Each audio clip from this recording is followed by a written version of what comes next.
Good day everyone, I'm Clint RBB Acevedo.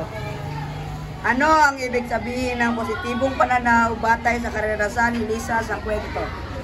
Ang ibig sabihin ng positibong pananaw ay dapat hindi tayo mawalan ng pag-asa sa mga problemang ating haharapin sa ating buhay.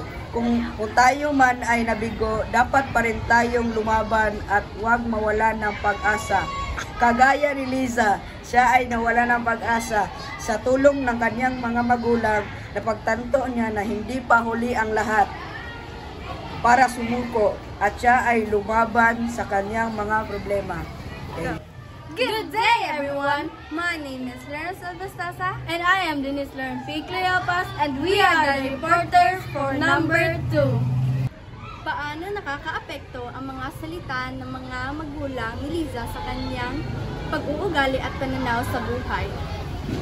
Nakakaapekto ito upang maging positibo ang kanyang pananaw at pag-iisip, sapagkat ito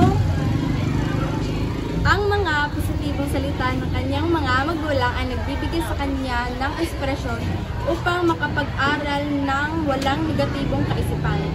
Nagbibigay laan ito sa kanya upang maging masipag na bata at maging interesado sa pag-aaral. At sa pamamagitan nito, gumagaan ang kanyang loob at makapag-isip siya. Nagbibigay daan ito sa kanya upang maging masipag at matyaga na bata at maging interesado sa pag-aaral. Sa pamamagitan nito, gumagaan ang kanyang loob at nakapag-isip siya na hindi pa huli ang lahat. Pwede pang bumawi at makuha ang marka na iyong inaasam na makuha sa eskwela. Good day, everyone! My name is Ken Gabrieli G. Litohon. And my name is Alexi J. Navales. And we will be reporting number 3 for ESP. Bakit mahalagang may gabay at suporta mula sa pamilya, lalo na sa panahon ng pagsubok?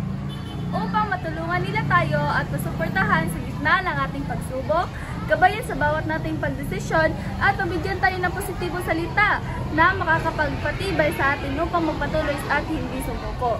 Sa pamamagitan ng kanilang gabay at suporta, nababago nila tayo at mas lalong nararamdaman ang init nilang pagmamahal sa atin.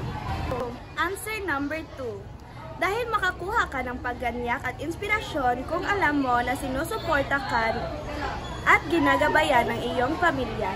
Kung wala naman ang suporta at gabay nila, maiisip mong huminto na lang dahil walang nagmo-motivate sa iyo sa oras ng iyong paghihirap.